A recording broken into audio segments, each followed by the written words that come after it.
Vivaha, the Chennai Silks. நம்ம தலைவருக்கு நம்ம தமிழக வெற்றி கழகத்துக்கு எவ்வளவு அழுத்தம் வந்தது யோசிச்சு பாருங்க, நல்லா யோசிச்சு பாருங்க.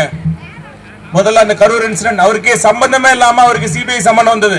எத்தனை தடவை கூப்பிட்டு அங்க டெல்லி கூப்பிட்டாங்கல்ல. அப்புறம் அவருக்கு உயிரா நினைச்ச அந்த கடைசி படம், அந்த கடைசி படத்தை ரிலீஸ் பண்ண விடாம எவ்வளவு தூரம் அழுத்தம் கொடுத்தாங்க. ஆனா எதுக்குமே ஒரு அஞ்சாம கடைசி வரைக்கும் மதசார்பற்ற சமூக நீதி தான் அவர் கொள்கைன்னு பிஜேபி பக்கம் ஒட்டும் இல்ல உறவு இல்லைன்னா ஸ்ட்ராங்கா நிக்கிறாரா இல்லையா? அதனால நாம் அவர் கூட நிக்கணும். உண்மையா நீங்க யோசிச்சு பாருங்க, அவருக்கு பெரிய அரசியல் பின்புலம் எதுவுமே கிடையாது. ஒரு தனி மனுஷன், அவருக்கு யாரும் அவர் குடும்பத்துல யாரும் அரசியல் இல்லை.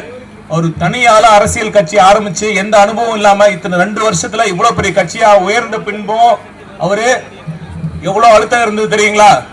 உங்களுக்கு சொல்ல முடியாது.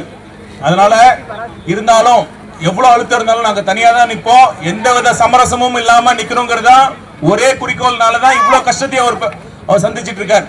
இப்ப பாருங்க, 2 நாளைக்கு முன்னாடி ஒரு படம், அந்த படம் ஃபுல்லா, அதுக்கு முன்னாடி 2 சீன் லீக் ஆச்சு. இப்ப படம் ஃபுல்லா லீக் ஆயிருச்சு.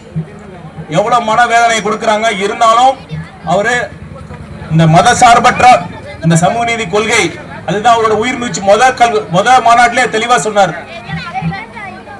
எந்த காரணத்தை கொண்டும் மத சார்பின்மையை தமிழக வெற்றி கழகம் கண்டிப்பா கைவிடவே விடாது.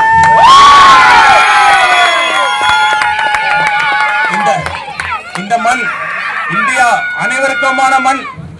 அவங்க சாதி மதம் கடந்து அனைவருக்குமான நாடு தான் இந்தியா. அதே மாதிரிதான் தமிழ்நாடும். அதனால நீங்க சிறுபான்மையர் உறுதியா நம்பலாம்.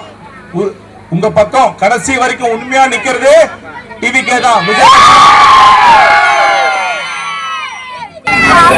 அவங்க அண்டர் கிரவுண்ட்ல அவங்க அண்டர்ஸ்டாண்டிங் வச்சுட்டு தான் இருக்காங்க. யோசிச்சு பாருங்க, 4 வருஷம் நித்தி ஆயோக் மீட்டிங், டெல்லியில நித்தி ஆயோக் மீட்டிங்கு நாங்க போக மாட்டோம்னு சொன்னாங்க. ஆனா அவர் மகனுக்கு ஒரு பிரச்சனை வந்தப்ப, அவர் மகனுக்கு ஒரு இடி ரைடுன்னு வந்தப்ப உடனே டெல்லிக்கு ஓடினார். சரிங்களா? ஜனநாயகன் படம் ரிலீஸ் ஆகல, ஆனா பராசக்தின்னு ஒரு படம் இருந்துச்சு. யாரு? உதயநிதி ஸ்டாலின் அவங்க கம்பெனியோட அவங்க தயாரிச்ச படம். அவங்க படத்துக்கும் சென்சார்ல பிரச்சனை இருந்துச்சு. ஆனா ஒரே நாள்ல ரிலீஸ் பண்ண பர்மிஷன் கொடுத்துட்டாங்க. இது எப்படி நடக்குது? நீங்க நல்லா சிந்திக்கணும். அவங்க வெளியில முழுமையா எதிர்க்க முடியாது. ஏன் காரணம் சொல்லுங்க பார்க்கலாம். எல்லா அமைச்சர்கள் மீதும் கேஸ் இருக்கு. எல்லா அமைச்சர்கள் மீதும் ஊழல் புகார் இருக்கு. கரெக்டா இல்லையா?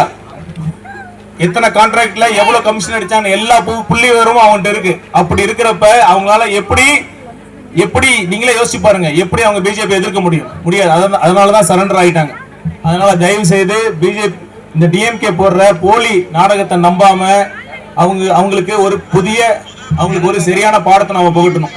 சொல்றேன், உண்மையா நல்லது செய்யணும் வந்திருக்காரு. உண்மையா சிறுபான்மையினருக்கு பாதுகாவலனா இருக்குன்னு வாக்குறுதி கொடுத்திருக்காரு. அதனால உங்ககிட்ட நான் தாழ்மையா என்ன கேட்டுக்கிறேன்னா, இந்த ஒரு தேர்தல்ல விஜய் கட்சிக்கு விசில் சின்னத்துல ஓட்டு போட்டு ஒரு வாய்ப்பு கொடுக்குன்னு உங்க மக்கள் அனைவரிடமும் தாழ்மையுடன் கேட்டுக்கிறேன்.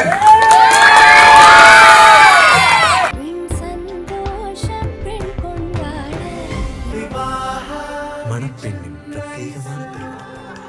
Vivaha, the Chennai Silks.